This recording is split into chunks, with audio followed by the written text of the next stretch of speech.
মোটামুটি কয়েকদিন আগে ছেলে আমার পাগল করে ফেললো, মা চলো আমরা ৩০০ ফিট ময়জুদ্দিন চত্বরে যাই, সেখানে গিয়ে হাঁসের মাংস দিয়ে ডোসা খেয়ে আসি। তো আমি ছেলেকে বললাম সেখানে যেতে হবে না, আমাদের এইখানেই একজন হাঁস বিক্রি করেন। তিনি একবারে ছুলে টুলে পরিষ্কার করে তারপর বিক্রি করেন ৫৫০ টাকা কেজি প্রতি। তো যেই কথা সেই কাজ, নিয়ে এসে পড়লাম। সেখানে আবার কি হয়, মইজুদ্দিন চত্বরে গেলে সেখানে ৫ পিস হাঁসের মাংস দিবে আ একদম ৳২৫০ টাকা। আমি মোটামুটি অনেকদিন আগে গিয়েছিলাম। তো এখন জানি না কত হয়েছে। তো তখন ৳২৫০ টাকা প্লেট ছিল। তো আমি চিন্তা করলাম সেখানে গিয়ে খাবো, যে গরম পড়েছে আবার গরমের মধ্যে যাবো। যখন আমি হাঁস রান্না করেছিলাম তখন আসলে একটু বৃষ্টি হয়েছিল, একটু ঠান্ডা, ঠান্ডা ভাব ছিল। আর ঠান্ডার মধ্যে হাঁসের মাংস খেতে কিন্তু ভীষণই ভালো লাগে। গরমের মধ্যে খেলে হাঁসের মাংসটা খেলে আরো বেশি গরম লাগবে।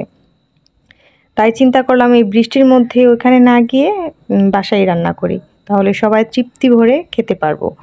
তারপর নিয়ে এসে পড়লাম এই যে ২টি হাঁস নিয়ে আসলাম, যেহেতু হাঁসগুলো ছোট, ছোটই ছিল আর আ খেলে একটু ভালো করেই খাবো। তাই ২টি হাঁসই নিয়ে আসলাম। নিয়ে এসেই তো রান্না শুরু করে দিলাম। পরিষ্কার করা ছিল, তারপরও আমরা যেহেতু হাঁসের ছোট, ছোট পশম থাকে সেগুলোকে খুব ভালো করে পরিষ্কার করে তারপর এই তো কেটে রেডি করে নিলাম। এখন রান্না বসিয়ে দিয়েছি। সব রকম মসলাই দিলাম। আদা, রসুন, হলুদ, মরিচ, ধনিয়া গুঁড়া, লবণ সবগুলো দিয়ে এই তো কষাচ্ছি। কষানো ভালো করে কষাবো। তারপর গরম মসলার ফাঁকিও দিয়ে দিলাম সাথে। গরম মসলা গুঁড়া আরকি। তারপর ভালো করে নেড়ে-চেড়ে খুব সুন্দর করে কষিয়ে নিচ্ছি। আর হাঁসের মাংসটা খেতে ভীষণই ভালো লাগে। হাঁসের মাংস কষানোর সময় একটা কালচে, কালচে ভাব এসে পড়ে। খেতে ভীষণই ভালো লাগে। একদম ছুলে-টুলে রেডি করে তারপর হাঁসটা বিক্রি করে ৳৫৫০ কেজি প্রতি। তাই খুবই ভালো লেগেছে। আর বাজার থেকে কিনে নিয়ে আসলে আবার পরিষ্কার করো, হাঁস পরিষ্কার করতে কিন্তু একটা বিরক্তিকর ভাব চলে আসে।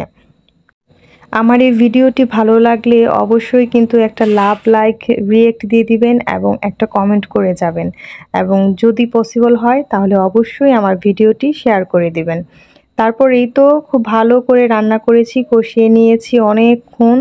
তারপর যখন হয়ে গেছে লাস্টে একটু জিরার গুঁড়া দিয়ে দিলাম। জিরার গুঁড়া দিয়ে খুব সুন্দর করে মিশিয়ে আবার নেড়ে-চেড়ে তারপর নামিয়ে নিলাম।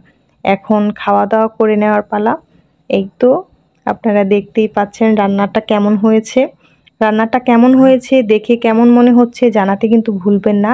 আর ভিডিওটি সম্পূর্ণ খুব ধৈর্য সহকারে দেখার জন্য আপনাদের কাছে আমি অনেক, অনেক কৃতজ্ঞতা প্রকাশ করছি। ভালোবাসা রইল সকলের প্রতি এবং শুভকামনা। ধন্যবাদ বন্ধুরা।